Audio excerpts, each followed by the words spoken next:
Olá, pessoal, bom dia a todos vocês. Nós estamos aqui para dar início a mais uma videoaula. Nesta aula de hoje, nós iremos discutir sobre o conceito de resistência a partir da luta travada pelos próprios escravos e pelo movimento abolicionista. Então, nós iremos aqui refletir um pouco sobre essa concepção que se tem de resistência, né, dos africanos que foram feitos escravos, a partir aqui, né, da luta que foram travada pelos próprios escravos e também pelo movimento abolicionista.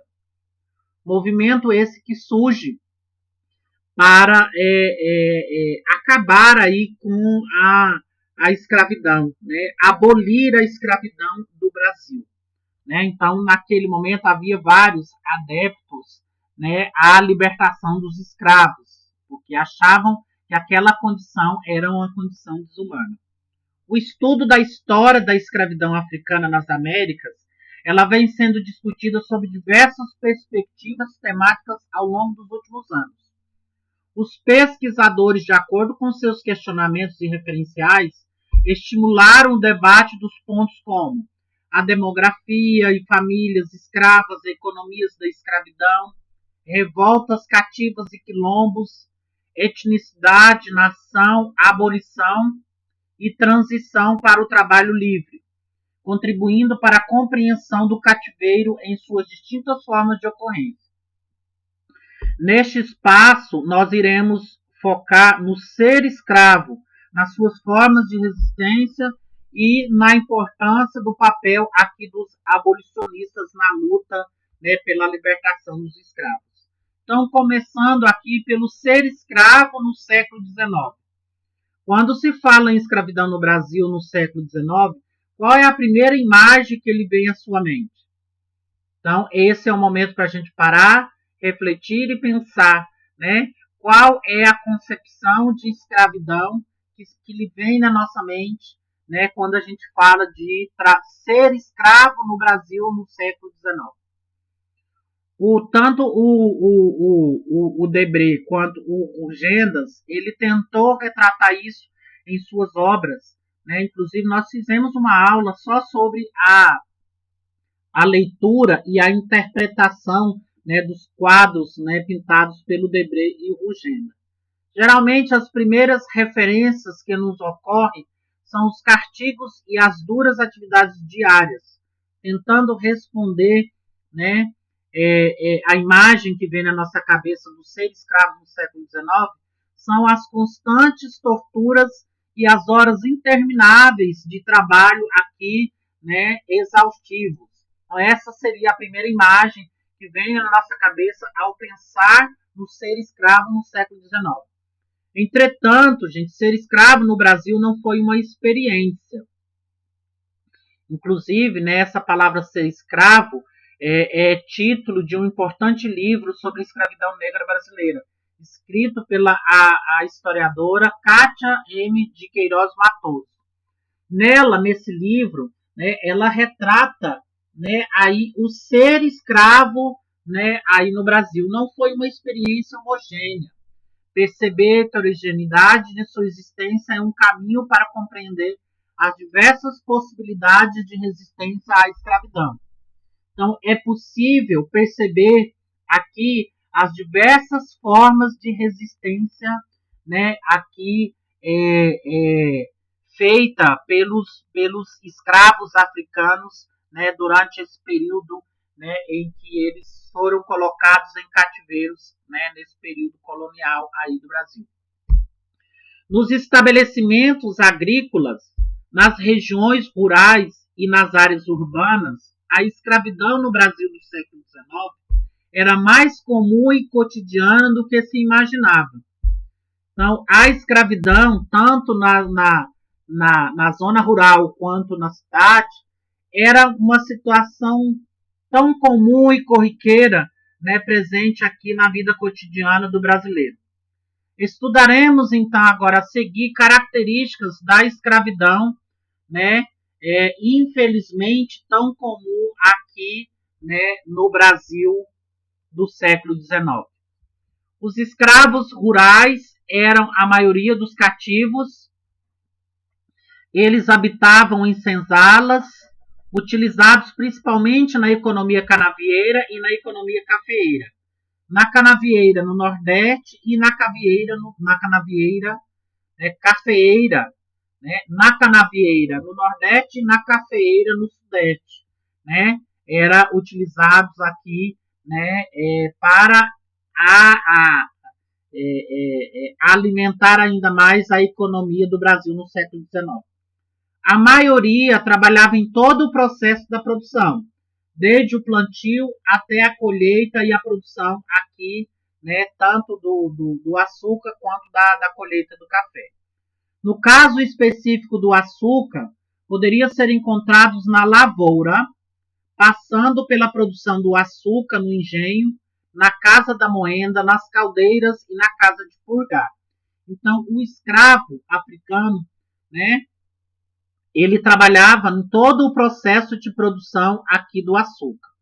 Foram empregados também na agricultura de abastecimento interno, na criação de gado e nas pequenas manufaturas, né? Então, o escravo também, né, foi utilizado aqui como mão de obra, como empregados internos das casas, na agricultura, na criação de animais e alguns pequenos produtos manufaturados. Trabalhavam de 14 a 16 horas por dia. Então, era um trabalho extremamente exaustivo, cansativo aqui, né, e tortuoso, né, para essa população.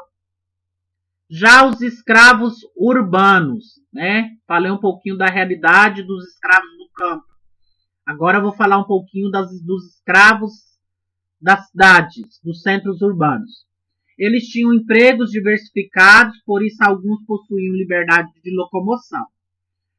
Podiam residir em domicílios separados, mediante a uma determinada negociação com o seu senhor. Poderiam então habitar, né, em casas mais simples aqui, sob a autorização do seu senhor. Mestres artesãos utilizavam também escravos treinados em trabalhos artesanais. Por isso, tais escravos eram geralmente mais caros, né? Eu falei para vocês nas aulas anteriores, né, que o escravo que tinha alguma habilidade manual, ele era comercializado de forma mais cara. Os escravos urbanos também encarregavam-se do transporte de objetos, dejetos, né, que eram chamados tigres, né, que eram os que carregavam as fezes, né, de um lugar para o outro. Né, eram chamados de tigres por causa das feridas que iam formando no corpo, por causa das fezes, né, que iam caindo aí no seu corpo. E as pessoas, além de serem responsáveis por uma considerável parcela da distribuição de alimento e da água que abastecia os centros urbanos. Haviam ainda aqueles que trabalhavam nas ruas, prestando serviços, realizando trabalhos manuais ou vendendo artigos, alimentos e etc. Presença escrava no espaço público urbano. Tente identificar na imagem as características da escravidão urbana estudadas até aqui neste momento. Nesta imagem, neste quadro, você pode ver a antiga Rua da Cruz, a atual Rua de Bom Jesus, com um chafariz no meio dela. Alguns prédios à esquerda ainda existem. No último plano, a Torre Malakoff, desenho e litografia de Luiz Chaslapis, editada no Recife por Francisco Henrique Caos, de 1863. Exposição comemorativa iconográfica do Recife do século XIX. Observe os personagens dessa imagem. Identifique suas vestimentas, suas ocupações e tente imaginar como eles viviam. Agora que nós vamos fazer uma leitura da imagem, né, aqui que representa esse período, né, escravocrata no Brasil no século XIX. Então, tentem imaginar e identificar as vestimentas, né, das mulheres e homens e crianças, suas ocupações, né, o que eles estão fazendo, se estão trabalhando, e tentem imaginar como essas pessoas viviam. Escravos, quitandeiros e vendedores ambulantes povoavam as ruas do Recife, Salvador, Ouro Preto, Rio de Janeiro, São Paulo, Porto Alegre e outras cidades.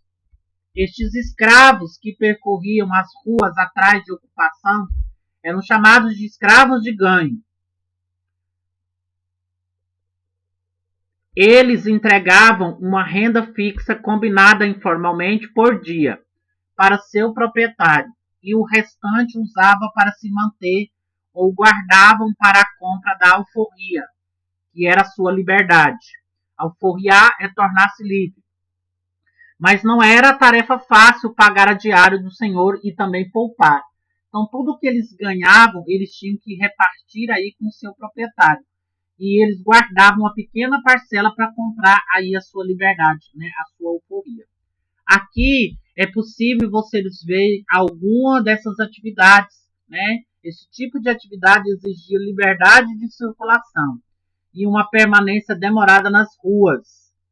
Essa vantagem proporcionou a construção de redes de relacionamentos próprias, distantes das vistas dos senhores, facilitando as manifestações de resistência. Então, o contato, né, aí desses escravos com outras pessoas foi criando, né, possibilitando a criação de relações com outras pessoas, contribuindo aí ainda mais, né, para resistências, né, e as fugas, né, aí as rebeliões, que é o que nós iremos falar agora, né, a resistência escrava. O conhecimento que já temos sobre a história da escravidão nas Américas torna, de certa forma, muito mais fácil demonstrar que os escravos não foram pessoas passivas e acomodadas. Pelo contrário, né, muitos não suportavam, né, a condição de escravidão, né, e o tratamento desumano, né, no qual eles eram obrigados, né, a terem aí. Por muito tempo, historiadores e pesquisadores acreditaram na teoria de que os escravos teriam aceitado pacificamente a submissão do cativeiro. Porém, né, isso não é verdade. Né? É possível vermos aí, né, que vários, né, escravos se organizaram, né, e implementaram aí, né, revoltas. Achavam que o ideal dos senhores tinha vencido. Entretanto, sabemos que não é verdade. Prova disso é o cativo, cantou e dançou, criou novas formas de se organizar. Enganou seus senhores, fingiu estar doente, fugiu, ou seja, resistiu das mais diversas formas possíveis. As mais variadas formas de resistência foram implementadas aqui pelos africanos, né, escravizados aqui no Brasil. Nós temos, então, dois tipos de resistência. A resistência passiva e a resistência ativa. A passiva era aquela, né, que se tinha o suicídio, a fuga, matar o trabalho, formação de quilombo, a capoeira. Tudo isso era formas de resistência passiva. A ativa era revoltas, violência contra terceiros, violência contra os senhores e os feitores. Mandava matar, né, os senhores e os feitores. Os suicídios, por mais triste que seja, era mais comum, né, do que se imaginava como forma, né, de resistência à escravidão. Uma das reações extremas de protesto dos escravos era a autodestruição da vida. Insatisfeitos com a situação de sujeição em que se achavam, com o trabalho excessivo, maus tratos, humilhações e não tendo possibilidade de mudá-las, eles recorriam às mais diversas formas de suicídio. As formas mais comuns eram o autoenvenenamento, mesmo proibidos de portar venenos, afogamento e enforcamento. Estes últimos facilitaria que seus espíritos encontrassem os de seus ancestrais. Né? Então, eles acreditavam, né, que essa prática, né, de retirar a vida, né, Eles acreditavam que os seus espíritos poderiam encontrar aí os seus ancestrais. Depois, uma outra forma de resistência é a fuga. Os cativos fugiam por vários motivos e para muitos destinos. Ao fugir, causavam prejuízos econômicos, além de danos a autoridades do Senhor. A liberdade e o fim do controle senhorial eram seus principais objetivos, ainda que fosse perigoso e dependesse da solidariedade de outras pessoas. Eram elas de facilitavam a fuga, forneciam abrigo, alimentação e trabalho para não levantar suspeitas. Geralmente buscavam refúgio em quilombos, fazendas, povoados e cidades, onde se misturava aos negros livres e libertos. Então aqui, gente, vocês estão vendo uma das mais formas, né, aqui de liberdade. Eles contavam muitas das vezes com a solidariedade de outras pessoas para ajudá-los aqui, né, a facilitar a fuga, né? Aqui essas pessoas forneciam abrigos, forneciam alimentos, trabalho, né, que não levantava suspeita. Eram aqueles, né, adeptos à liberdade dos escravos. Algumas vezes se ausentavam por tempo limitado, só para pressionar o senhor a negociar melhores condições de trabalho e sobrevivência, mas depois voltavam. Nos jornais da época, os anúncios de fuga eram como uma fotografia, uma vez que os escravos eram descritos detalhadamente com o intuito de serem resgatados rapidamente.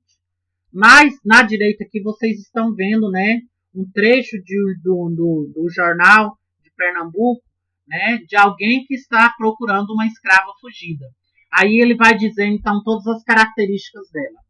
Neles podemos perceber curiosidades e hábitos que reforçam o caráter heterogêneo dessa experiência. Verônica era ladina e levou uma trouxa de roupa na fuga. Este último elemento leva os pesquisadores a acreditar que provavelmente sua fuga foi premeditada. Costuma-se dizer que o cativo era ladino quando falava o português, tinha instrução religiosa e executava serviços domésticos. Então, todos aqueles que eram chamados de ladinos, né, eram aqueles que falavam português, tinham alguma instrução religiosa e também desenvolvia alguns serviços domésticos. Já no segundo anúncio, 2 escravas são reclamadas pelo proprietário de um só a vez. Maria tinha uma espécie de tatuagem, costumava beber, apesar de a bebida ser proibida para os escravos. Fugia constantemente e era conhecida no Recife. E Filipa era idosa, mas isso não a impediu de fugir, sendo levada pelo seu filho. Aqui um outro fragmento também no Diário de Pernambuco, né, de alguém procurando, né, aí escravas fugidas. Matar o trabalho era uma outra forma, né, de resistência. Era a demora na execução das tarefas durante a jornada de trabalho, no cumprimento das ordens dos feitores. Então, né, eles demoravam a executar aqui, né, o trabalho, né, que era ordenado a lhe cumprir. A inutilização das ferramentas ou ainda o fingimento de uma doença, além de enganar e prejudicar o Senhor. Alguns se autoflagelavam ao perceber o quanto era valioso enquanto propriedade. Então, alguns se mutilavam ao perceber que eles eram extremamente valiosos para aquela propriedade. Formação de quilombo, também uma outra forma de resistência muito comum. E aí nós vamos falar então do quilombo mais importante, que é o quilombo dos Palmares. Quilombos eram comunidades organizadas pelos negros fugitivos em locais de difícil acesso. Também refugiavam-se neles índios, homens livres, pobres e delinquentes. O maior desses quilombos foi o de Palmares, em Pernambuco, no século XVII. Engana-se quem acha que todos eram livres e iguais nos quilombos. Existia uma hierarquia, liderada pelo Ganga Zumba. Palmares pode ter sido o berço das primeiras manifestações aqui da capoeira, que era uma luta disfarçada de dança. E aí, nessa imagem, vocês podem ver, né, aqui, né, jogar capoeira, o dance de Laguerre, né, que é um quadro pintado pelo Rugendas, que é considerado o primeiro registro preciso aqui sobre a capoeira, né, registrado por esse artista. A capoeira é um movimento de luta adaptados às cantorias e músicas para que parecesse uma dança. Então, a capoeira era uma luta que foi introduzido aqui música e dança para disfarçar aqui, para eles achar que a luta, né, na verdade, era uma dança. A capoeira reunia não só escravos e libertos, mas também figuras importantes da sociedade. Aos poucos, a capoeira foi utilizada como arma na luta entre as facções políticas, sendo os praticantes contratados para interferir em comícios, tumultuar eleições e fazer a segurança da elite. Em 1864, foram convocados para a Guerra do Paraguai, lutando contra soldados e estrangeiros. Após a abolição em 1888, a capoeira sofreu violenta repressão, pois tornou-se um símbolo da resistência do negro à dominação. Então, depois, mais tarde, a capoeira ela passa a ser símbolo de resistência. Durante o século XIX, a atuação dos capoeiristas foi uma preocupação da elite e ganhou espaço até nos noticiários da época, chegando até ser proibida, né, depois, mais tarde.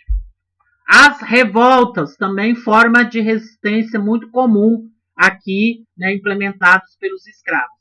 Há basicamente 3 aspectos às revoltas. Nós temos aqui as revoltas organizadas, no caso do levante dos malês, que eram muçulmanos que viviam na Bahia, a insurreição armada, como o caso da Balaiada, e as fugas. As rebeliões e as insurreições contra o escravismo eram punidas, geralmente com pena de morte, e mesmo assim os escravos não se intimidavam. A delação era uma constante por conta da heterogeneidade da massa escrava, e com ela era comum abortar o movimento antes de sua realização. Nesse caso, a repressão era implacável. Violência contra terceiros. O convívio entre homens e mulheres, escravos, libertos ou livres, foi um dos motivos que desencadeou os atos de violência que terminaram em ferimentos e mortes. O bom comportamento e a obediência às normas da sociedade escravista, nestas situações, ficavam em segundo plano. Estes casos integravam parte da rotina da cidade e tinham motivações diversificadas. Ajuste de contas, desentendimentos no trabalho, crises de ciúme ou de uma tentativa desesperada de conseguir a liberdade. Violência contra os senhores e feitores, também uma outra forma de resistência. Os homicídios e ferimentos contra os senhores eram casos extremos. Na ausência deles, os escravos atacavam os que representavam diretamente a autoridade senhoral. Caso dos feitores, que supervisionava a disciplina do trabalho. No livro Vítimas Algozes, de Joaquim Manuel de Macedo, somos apresentados a Simeão, o crioulo, criado pelos patrões, sem consciência de sua condição de escravo até os 8 anos. Tinha alguns benefícios, cresceu sem trabalhar, mas não deixava de ser escravo. Esperava ser alforriado quando o patrão morresse, o que não aconteceu. Sua posse foi transferida para o momento em que a esposa falecesse. Simeão, que alimentava ódio contra os patrões, tramou e realizou, juntamente com comparsas, o assassinato da família toda e o saque do ouro e da prata que guardava. Vejamos como o autor descreve essa cena, essa história, que parece até um enredo de novela, né, essa história. Vou ler para vocês aqui, né, um enredo, né, que conta aí essa novela, né, dessa rebelião aí do Simeão. Era meia-noite quando os cães latiram com furor. Hermano acordou ao grito de alerta das suas sentinelas e quis levantar-se do leito, mas o latir dos cães serenou, tão depressa que adormeceu. À 1 hora da noite soou 3 vezes seguidas, perto da casa, o piar sinistro de uma coruja. Eufêmia, que velava, ergueu-se da esteira e foi, pé por pé, mais trêmula, até a cozinha, que era vasta, estendeu o braço e arranhou a porta. De fora arranham também a porta. Eufêmia dirigiu-se então à janela, desprendeu seu ruído às 2 traves de ferro, com o vestido envolveu a enorme tranca, igualmente de ferro, para ver se abafava o ranger daquele grilhão da fortaleza. Hesitou, tremeu, reanimou-se e suspendendo a respiração e com ímpeto nervoso deu a volta e trancou a janela, que se abriu em par. Saltaram logo para dentro 4 homens. O barbudo, que trazia espingarda e uma grande faca, 2 escravos da fazenda seduzidos por Simeão, e este desprendendo ameaçadores machados. Os cães não latiam mais. Simeão os tinha trancado facilmente em seu quarto. Simeão marchou adiante ensinando o caminho. O que em seguida se passou foi horrível. Chegados à sala de jantar, o crioulo mostrou ao lado direito a porta do aposento de Hermano e de Florinda. Simeão avançou para a frente e entrou no quarto de dormir de sua senhora.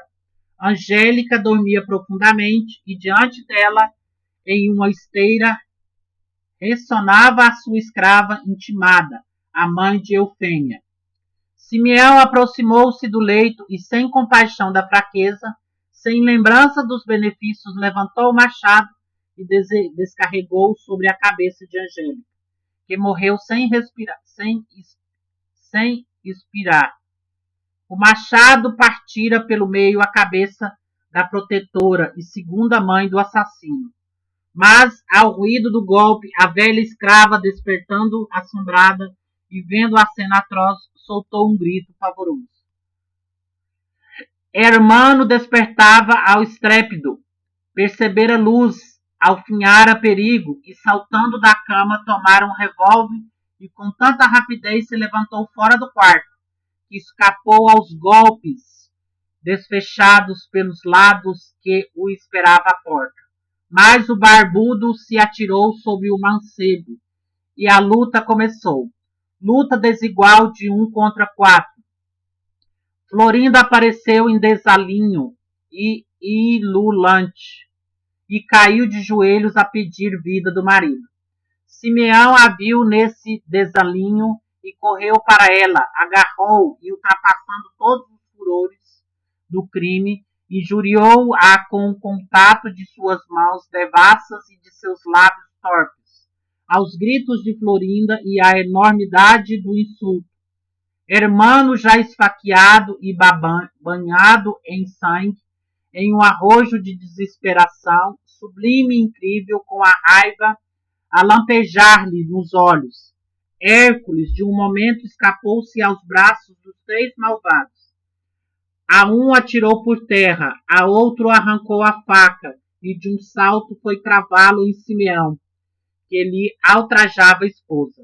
Logo, porém, o barbudo desfechou um tiro proveniente piedoso, porque a bala atravessou 2 corações, e Hermano e Florinda caíram mortos, um ao lado do outro. Simeão ficara ferido no ombro. Tudo isso se passou em 10 minutos ao menos. Mas aos gritos de Florinda e ao tiro que a matara e ao marido, acordou o feitor da fazenda que tocou a rebate, chamando os escravos, que nem todos ausentes. E muitos dos presentes alheios ao atentado acudiram trazendo por armas foice e machado. Reflita sobre o comportamento do crioulo Simeão e aí tenta imaginar as características de seus costumes, suas redes de socialização. Ele era um modelo de cativo ao qual estamos acostumados a pensar. O que levou ele a tal ato de violência? E quarto, nós temos então o movimento abolicionista. O abolicionismo foi um movimento que se destacou a partir da década de 1880, que desejava a abolição total e imediata da escravidão. Entretanto, desde 1850, o sistema escravista havia perdendo força. Acontecimentos que colaboraram para o enfraquecimento da escravidão.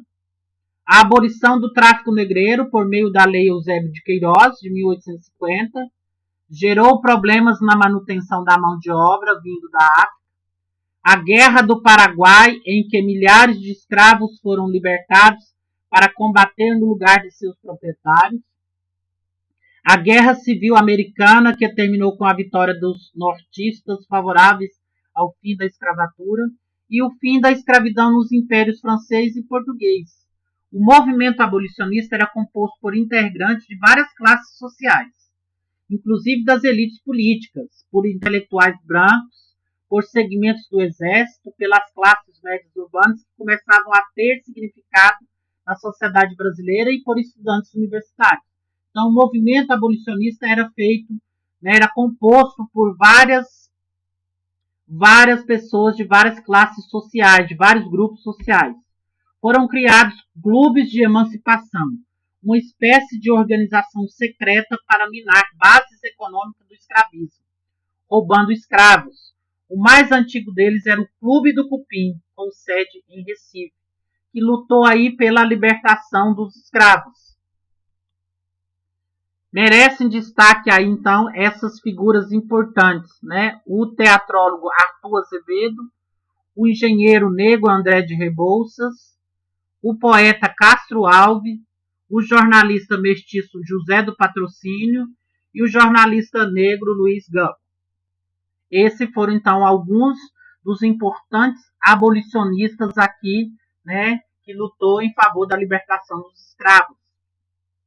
E fez parte desse movimento aí chamado então de movimento abolicionista, no qual associações e clubes secretos lutavam pelo fim da abolição dos escravos. Então, meus queridos, eu chego aí a mais um fim de uma aula. Qualquer dúvida que vocês tiverem, vocês poderão me consultar.